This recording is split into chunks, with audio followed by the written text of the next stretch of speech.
Morning, Jason, aka here. This is my Midland Weather CB radio, Max 2, and I didn't want to plug this in because I got this radio and I started to look at all these solder joints. A lot of failures are from cracked solder joints. I remember certain TVs had problems with the grounding screws, and when they came loose, it would take all the components. There's two components there. I'm seeing a lot of things that were done to this board, and by judging, I see a lot of things wrong here. When I flow the camera over the board and I'm looking, there's a problem right there. This radio is in really bad shape, worse shape, and someone's got into the jack there. If you look very closely how it's bent, someone's been in here with all these solder joints. Just take a good look at that. This is why you don't plug anything in.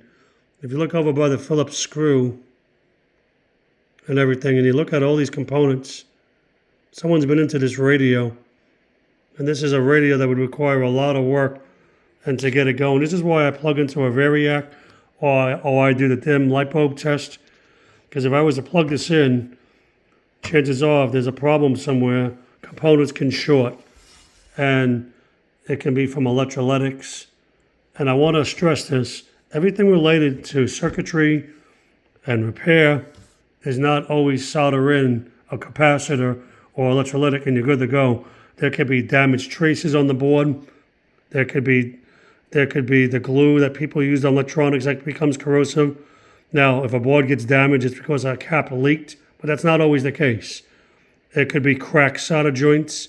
You power it up, it can arc out, and it can short. This is very questionable right here. And when I got this radio, this is what was modified. And yes, it has a fuse on it, but that's not from Midland. Okay? Here's the original microphone. And I'm disappointed with this because now I'm stuck with this radio. And I'm going to have to flow all these solder joints and go over this whole board to find out what was done to this radio. And if you look back here real closely, see how that's bent? It's off to an angle. And you look at the bottom of it, and it looks like it's bent. Someone's done something wrong in this radio. They put a lot of unnecessary solder. There's a cracked solder joint there. There's a bad component there. And I'm looking over, and this is why you test. This is why I thank Shango 066, because you have to know what to look for. I'm looking at all these solder joints. To go over all these solder joints 100%, it's very time consuming. The cost, the labor to redo all these, and that's not even the components. I haven't even got to them yet. Now, let's say one of those ICs go out. Now, that is very fine micro soldering that I do. It is very, very complex soldering. Let me tell you, you have to have a good eye, and you have to have very good techniques. Let's say that IC was bad.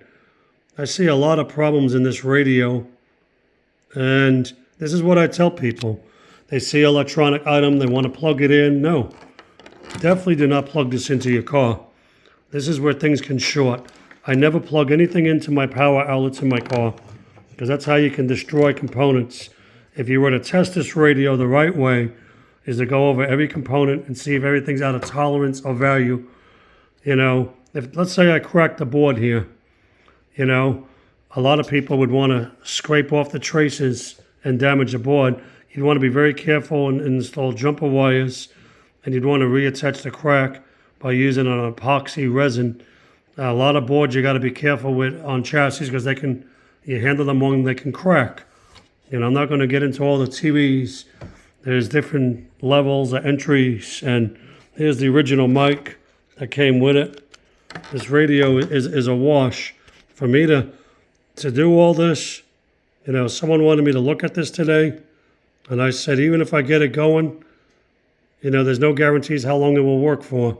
Everybody wants it to be, you can repair it, yes. Anything can fail. As old as this radio is, I'm looking at all these solder joints in this row here. And it's just very, very troubling. I see a lot of trouble areas. I'll give you an example. That one right there in the back. This is what I'm concerned about. When you look over here, on the board in these areas between here and here. This is questionable, and this is what I have an issue with right here. Someone's got in here and messed around. I see a lot of issues here. I'm looking over here. I see a lot of stuff on this board.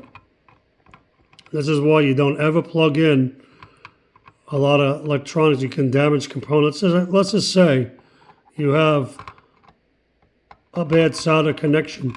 They can take out a whole area of components, a chip on the board. It can take out, when you solder, you're going to have to be going very carefully over every one.